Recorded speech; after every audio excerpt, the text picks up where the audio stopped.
Hi, വളരെ പ്രത്യേകതകളുള്ള ഒരു വ്യക്തിയാണ് ഇപ്പൊ പരിചയപ്പെടുത്തുന്നത്. അതായത് നിങ്ങളുടെ ഉള്ളിലൊരു സ്വപ്നം ഉണ്ടായിട്ട് അതൊരു വാശിയായിട്ട് നിലനിൽക്കുന്നിടത്തോളം കാലം നിങ്ങൾ നിങ്ങളുടെ പ്രായമോ ചുറ്റുപാടുകളോ സാഹചര്യങ്ങളോ ഒന്നും ഒരു വെല്ലുവിളിയല്ല നിങ്ങളുടെ സ്വപ്നം നേടിയെടുക്കാൻ ഇന്ന് തെളിയിച്ച ഒരാളാണ് ഇപ്പൊ എന്റെ കൂടെയുള്ളത്. പരിചയപ്പെടുത്താം, ഫൈസൽ എന്നാണ് പേര്.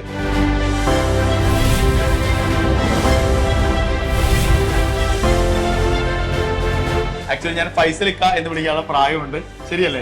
ആണ്. എത്ര പ്രായമുണ്ട് ആക്ച്വലി? 1984 ആണ് എന്റെ പിന്നെ ഇയർ ഓഫ് ബർത്ത് വരുന്നത്. ഓക്കെ. സത്യം പറഞ്ഞാല് ഐ എം ഫേസിങ് 40s. സൈലുമായിട്ടുള്ള ഒരു ബന്ധം എങ്ങനെയാണ് ആക്ച്വലി? സർ, ഞാൻ എന്റെ ബ്രീഫ് ഹിസ്റ്ററി പറയുകയാണെങ്കിൽ ചെറുതായിട്ടൊന്ന് പറഞ്ഞു. ഞാന് 2002 +2 ക്വാളിഫൈ ചെയ്തത്. അതിനുശേഷം 2003 റിപ്പീറ്റ് ചെയ്യാൻ വേണ്ടി തൃശ്ശൂർ സ്ഥാപനം ഉണ്ടായിരുന്നു, ചൈതന്യ ഇൻസ്റ്റിറ്റ്യൂട്ട്. അപ്പോൾ അവിടെ നിന്ന് ഞാൻ റിപ്പീറ്റ് ചെയ്തപ്പോൾ എനിക്ക് അന്ന് BHMS ഹോമിയോപ്പതി കോഴ്സിന്, അതുപോലെ തന്നെ BSc നഴ്സിംഗ് കോഴിക്കോട് 2493 ആയിരുന്നു കേരള സ്റ്റേറ്റ് റാങ്ക്. അങ്ങനെ ഞാൻ കോഴിക്കോട് നഴ്സിംഗ് കണ്ടപ്പം അത് ഓപ്റ്റ് ചെയ്തു. പിന്നെ അതിനുശേഷം നഴ്സിംഗ് പൂർത്തിയാക്കി. 2008 കാലഘട്ടത്തിൽ BSc നഴ്സിംഗ് കോഴിക്കോട് മെഡിക്കൽ കോളേജിൽ തന്നെ പൂർത്തിയാക്കാൻ സാധിച്ചു. അതുപോലെ തന്നെ ആ സമയത്തൊക്കെ നമ്മുടെ ഉള്ളിലൊരു ഡ്രൈവ് ഉണ്ടായിരുന്നു. അത് ഈശ്വരന്റെ വലിയ അനുഗ്രഹമായിട്ടാണ്. ശരിക്കും പറഞ്ഞാൽ പടച്ചവന്റെ ഒരു തിരഞ്ഞെടുപ്പാണ്. ഈ സമയത്ത് ഈ വർഷം സർവീസ് കാൻഡിഡേറ്റ് ആയിട്ട് എനിക്ക് പ്രവേശനം ലഭിക്കാനുള്ള ഒരു ഭാഗ്യം ലഭിച്ചത്. അതിൽ പറയുകയാണെങ്കിൽ സൈലത്തിൽ വരുന്നതിൻ്റെ മുന്നേ ഏതാണ്ട് 4 വർഷത്തോളം ഞാൻ സൈലത്തിന്റെ ഒരു ഓൺലൈൻ വിദ്യാർത്ഥിയായിരുന്നു. സത്യം പറഞ്ഞാൽ 2 XPL അതുപോലെ തന്നെ 2 ധീര, അങ്ങനെ ആ രണ്ടാമത്തെ ധീരയിലാണ് ഈ പ്രാവശ്യം ഒരു സർവീസ് കാൻഡിഡേറ്റ് ആയിട്ട് ട്രിവാൻഡ്രം മെഡിക്കൽ കോളേജിൽ എനിക്ക് MBBS കോഴ്സിന് അഡ്മിഷൻ ചേരാനുള്ള സൗഭാഗ്യം ലഭിച്ചത്. ഒന്നാമതായി ഞാൻ ഈശ്വരനാണ് നന്ദി പറയുന്നത്. രണ്ടാമതായിട്ട് ഞാൻ സൈലവും എൻ്റെ ഫാമിലിയും ഒരുപോലെയാണ് കാണുന്നത്. അതുകൊണ്ട് ആ ഒരു സ്നേഹവും കരുതലും സൈലത്തിൻ്റെ ഭാഗത്തുനിന്ന്, പ്രത്യേകിച്ചും എൻ്റെ ഇന്റർവ്യൂ ചെയ്യാൻ യാദർശികമായിട്ട് സുരേഷ് സാർ തന്നെ എത്തിയെന്നുള്ളതാണ്. ആ സുരേഷ് സാറായിട്ടുള്ള ആത്മബന്ധം തന്നെയാണ് ഇന്ന് എന്നെ അങ്ങോട്ട് എത്തിച്ചത്. തീർച്ചയായും ഏകദേശം ഒരു 2 വർഷം മുമ്പാണ് ആക്ച്വലി ഞങ്ങൾ തമ്മിൽ പരിചയപ്പെടുന്നത്.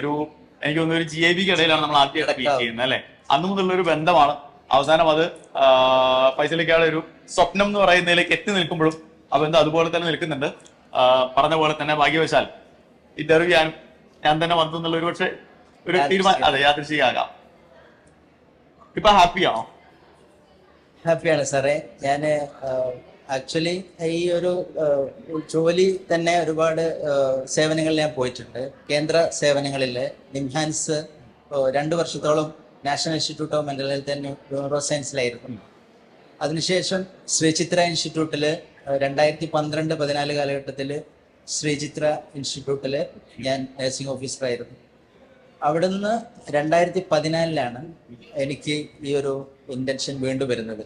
എൻ്റെ ബാച്ചിൽ BSc നഴ്സിംഗ് ചെയ്ത ഒരു കൊച്ച്, ഷൗക്കി എന്നാണ് അവരുടെ പേര്. അവര് ട്രിവാൻഡ്രത്ത് വന്ന് എന്നെ വിളിച്ച സമയത്ത് ഞാൻ ചോദിച്ചു, നിങ്ങൾ പേഷ്യൻ്റുമായിട്ട് വന്നതാണ്? അല്ല, ഞാൻ പേഷ്യൻ്റായിട്ട് വന്നതല്ല, ഞാനിവിടെ മെഡിക്കൽ കോളേജിൽ അഡ്മിഷൻ തേടിയിരിക്കുകയാണ്. അതാണ് എൻ്റെ ഫസ്റ്റായിട്ട്. രണ്ടാമത് ഇങ്ങനെ ഒരു ഇന്റൻഷൻ വരാനുള്ള ഡിസയർ, ബേണിംഗ് ആയുള്ള ഒരു സ്റ്റാർട്ടിങ്. അങ്ങനെ അവിടുന്ന് 2014 ഞാൻ DHS ഡിപ്പാർട്ട്മെന്റ് ഓഫ് ഹെൽത്ത് സർവീസിലേക്ക് കോഴിക്കോട് ജില്ലാ ആശുപത്രി പിന്നെ ബീച്ച് ഹോസ്പിറ്റലില് നഴ്സിംഗ് ഓഫീസറായിട്ട് കയറുകയാണ്. അപ്പൊ അവിടെ 2 വർഷം പൂർത്തിയായ സമയത്ത് കറക്റ്റ് എനിക്ക് DMEയിലേക്കുള്ള ചാൻസ് വന്നു, മെഡിക്കൽ എഡ്യൂക്കേഷൻ ഡിപ്പാർട്ട്മെന്റിലേക്ക്. ആ സമയത്ത് പ്രൊബേഷൻ ഒരു 3 വീക്സ് കൂടി ഇരിക്കുമ്പോഴാണ് ഞാൻ അവിടുന്ന് മാറുന്നത്.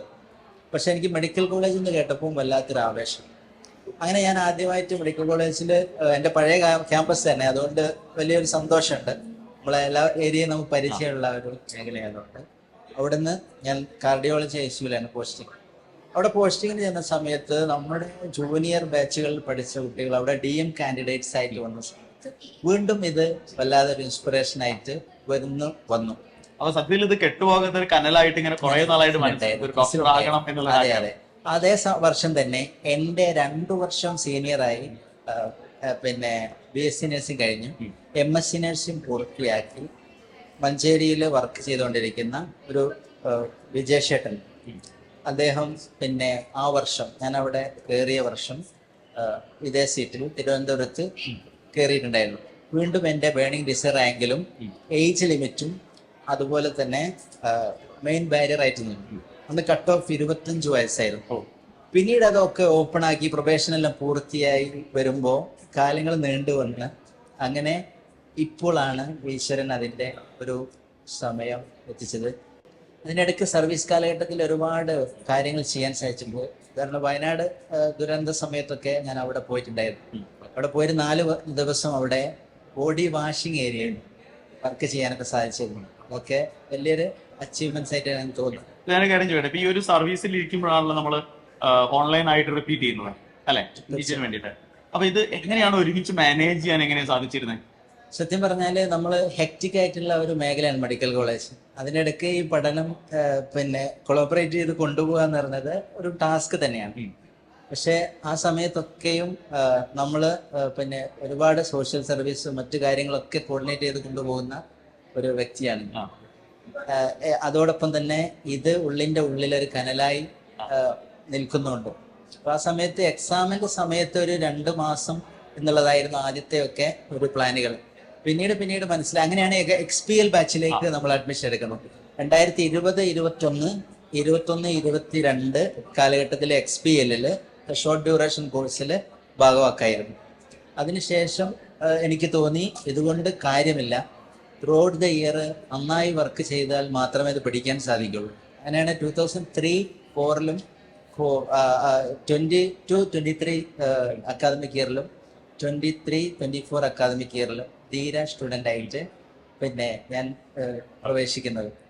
ആ സമയത്ത് നമ്മൾ പിന്നെ ഇവിടുന്ന് വരുന്ന ആ ഒരു ഗൈഡ് ലൈൻ ഇത് ഒരിക്കലും ഒരു തരത്തിലും പിന്നെ ബിയോണ്ട് ഡിസ്ക്രിപ്ഷനാണ്. കാരണം എന്താ വെച്ചാൽ ഇങ്ങനെയും സ്ട്രീമെന്ന് 2 ഡെക്കേഡ്സ് ഇപ്പുറം വിട്ടുപോയൊരു മനുഷ്യനെ വീണ്ടും ആ സ്ട്രീമിലേക്ക് തിരിച്ചു കൊണ്ടുവരിക എന്നുള്ള ഒറ്റക്ക് കഴിയുന്ന ഒരു സംഗതിയല്ല. അതിന് കൃത്യമായൊരു ഗൈഡൻസ് എന്ന് പറയുന്നത് ഏറെ അനിവാര്യമായിരുന്നു. അപ്പം സൈലത്തില് നമ്മൾ അങ്ങ് ട്രസ്റ്റ് ചെയ്തു. സൈലം നമുക്ക് ആദ്യമായിട്ട് നമുക്ക് സൈലത്തിനെ പറ്റി 2020-21 കാലഘട്ടത്തിൽ എൻ്റെ സഹോദരനാണ് അബ്ദുൽ ഹക്കീം സാഹിബാണ്. അദ്ദേഹത്തിന്റെ ഒരു സുഹൃത്ത് ഡോക്ടർ അബ്ദുൽ അസീസ് വഴി സൈലത്തിനെ കുറിച്ച് പറഞ്ഞു തരികയും അങ്ങനെ ഞാൻ സൈലത്തിന്റെ ആ ഒരു ചാനലുകളൊക്കെ കാണാനൊക്കെ തുടങ്ങിയത്.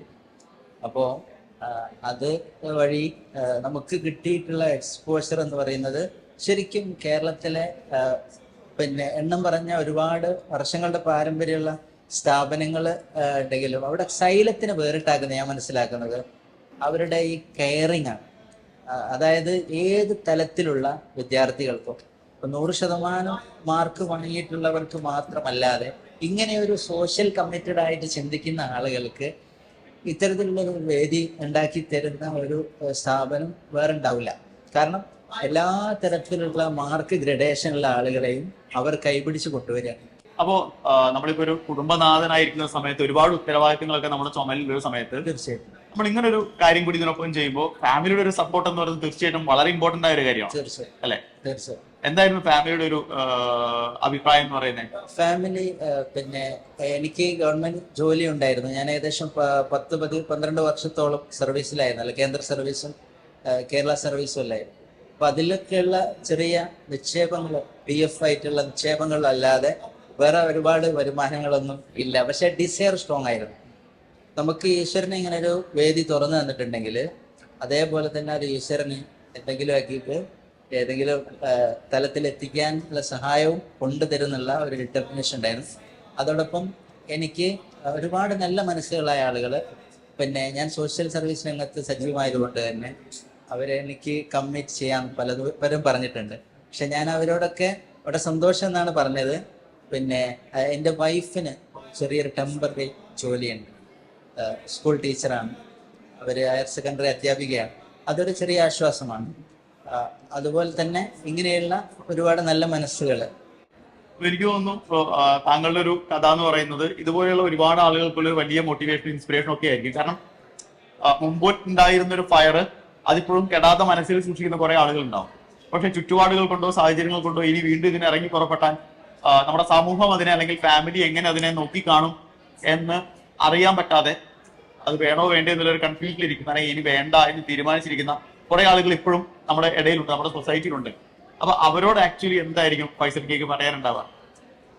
യഥാർത്ഥത്തിൽ നമ്മുടെ കാര്യങ്ങളൊക്കെ നമ്മൾ പ്ലാൻ ചെയ്യുന്നുണ്ടെങ്കിലും നമ്മൾക്ക് കുറെ ലിമിറ്റേഷൻസ് ഉണ്ട്. സാറ് പറഞ്ഞതുപോലെ ഒരുപാട് പരിമിതികളുണ്ട്. പക്ഷെ ആ പരിമിതികൾക്കുള്ളിൽ തന്നെ ഈ ലോകത്ത് നമ്മൾ വന്നത് കൃത്യമായ ഒരു നിയോഗത്തിലാണ്.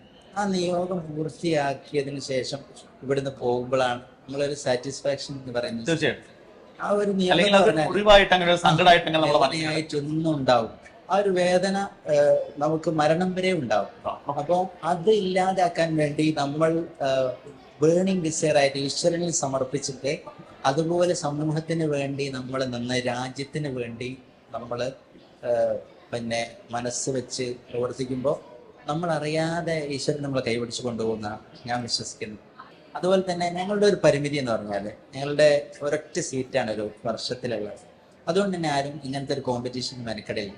കാരണം എല്ലാ വർഷവും 3, 4, 5 ഇങ്ങനെ വന്നു പോകുമ്പോൾ വലിയ ഒരു പ്രയാസമാണ്. ആ സീറ്റ് ഗവൺമെന്റ് ഒക്കെ ഒന്ന് വിചാരിച്ചു കഴിഞ്ഞാൽ, അതുപോലെ സർവീസ് സംഘടനകളൊക്കെ ഒന്ന് വിചാരിച്ചു കഴിഞ്ഞാൽ ഒരു മെഡിക്കൽ കോളേജ് അറ്റ്ലീസ്റ്റ് ഒരു സീറ്റ് ഉണ്ടെങ്കിൽ ഇങ്ങനെ കമ്മിറ്റഡ് ആയിട്ടുള്ള സമൂഹത്തിന്റെ വേദന നേരിട്ട് അറിയുന്ന ഒരുപാട് പ്രൊഫഷണലുകൾക്ക് ഈ മേഖലയിലേക്ക് എത്താനുള്ള ഒരു സാധ്യതയാണ്. കാരണം എന്താണെന്ന് വെച്ചാൽ പിന്നെ ഈ മേഖലയിൽ ഞങ്ങൾ നഴ്സിംഗ് മേഖലയിൽ നിന്ന് ആളുകളെ ഇതിലേക്ക് പ്രൊഫഷനിലേക്ക് കാലി വെക്കുമ്പോൾ ഒരുപാട് അഡ്വാൻറ്റേജസുകളുണ്ട്.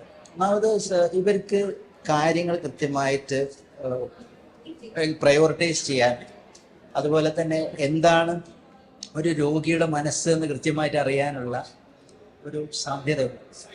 സാധ്യതയുടെ പുറത്ത് ഈ പ്രൊഫഷനെ കൂടി ചേർന്ന് നിൽക്കുമ്പോൾ 10 മടങ്ങ് അതിൻ്റെ ഒരു വാല്യൂ വർദ്ധിക്കുകയാണ്. ഞാൻ ഒരുപാട് പാലിയേറ്റീവ് സേവനങ്ങൾ, ഹോം കെയർ കാര്യങ്ങളൊക്കെ പോകുന്ന സമയത്ത് അവിടെ ഓരോ മനുഷ്യരെയും അവരുടെ കണ്ണിലേക്ക് നോക്കി അവരുടെ പ്രയാസങ്ങൾ ഏറ്റുവാങ്ങുമ്പോൾ ഇതുകൂടി ഉണ്ടായിരുന്നെങ്കിൽ കുറച്ചുകൂടി എനിക്ക് ചെയ്യാമായിരുന്നല്ലോ. കാര്യങ്ങളൊക്കെ അറിഞ്ഞിട്ടും എൻ്റെ ഈ പ്രൊഫഷണൽ ലിമിറ്റേഷൻ കാരണം ഒരുപടി മുന്നോട്ട് പോകാൻ സാധിക്കുന്നില്ലല്ലോ എന്നുള്ള ഒരു വിഷം എന്നും ഉണ്ടായിരുന്നു. ഞാൻ യൂണിറ്റി ഹെൽത്ത് കെയർ എന്ന് പറയുന്ന ഹെൽപ്പിംഗ് ആൻഡ് ചാരിറ്റബിൾ ട്രസ്റ്റ് എന്ന് പറയുന്ന കുറേ സംഭവങ്ങളിൽ ഇൻവോൾവ്ഡ് ആണ്. അപ്പോൾ അതിൻ്റെയൊക്കെ സജീവ പ്രവർത്തകനാണ്. അപ്പോൾ കുറിപ്പടക്കം കൊടുക്കുമ്പോൾ ഒരു ശീലം കൂടി ഉണ്ടെങ്കിൽ നന്നായിരുന്നു എന്നുള്ള ആ ഒരു സ്വപ്നം എന്തായാലും പോവാണ്. ഞാൻ ഒരുപാട് അധികം സംസാരിച്ചിട്ടുണ്ട് സാറിനേക്കാൾ. അത് കുഴപ്പമില്ല. നമുക്ക് അറിയേണ്ടതും ശ്രദ്ധയിൽ താങ്കളുടെ ഒരു കഥ എന്താണെന്നുള്ളതാണ് ആക്ച്വലി കേൾക്കുന്ന ആളുകൾക്ക് അറിയേണ്ടി വരിക. Intention is strongly for social purpose. Okay. അപ്പൊ എന്താ കൺട്രി ആൻഡ് ഫോർ ഹ്യൂമാനിറ്റി. അപ്പൊ എന്തായാലും ഈ പറഞ്ഞ ഫൈസൽ ഖാന്റെ ഒരു സ്റ്റോറി എന്ന് പറയുന്നത് എനിക്കറിയാം ഇത് കാണുന്ന ഇത് കേൾക്കുന്ന ഒരുപാട് ആളുകൾക്കുള്ള വലിയൊരു മോട്ടിവേഷൻ ആയിരിക്കും, വലിയൊരു ഇൻസ്പിറേഷൻ ആയിരിക്കും. നിങ്ങളുടെ ഉള്ളിലുള്ള പാഷനെ, നിങ്ങളുടെ ഉള്ളിലുള്ള ഫയറിനെ നിങ്ങൾ അതേപോലെ വളർത്തിക്കൊണ്ടുവരിക. നമ്മളെല്ലാവരും നിങ്ങൾക്കൊപ്പം ഉണ്ട്. നിങ്ങളുടെ പ്രായമോ നിങ്ങളുടെ ചുറ്റുപാടുകളോ നിങ്ങളുടെ സാഹചര്യങ്ങളോ നിങ്ങളുടെ ഉത്തരവാദിത്തങ്ങളോ ഒന്നും നിങ്ങളുടെ പാഷൻ അച്ചീവ് ചെയ്യാനുള്ള ഒരു തടസ്സമായി മാറരുത്. കാണാം.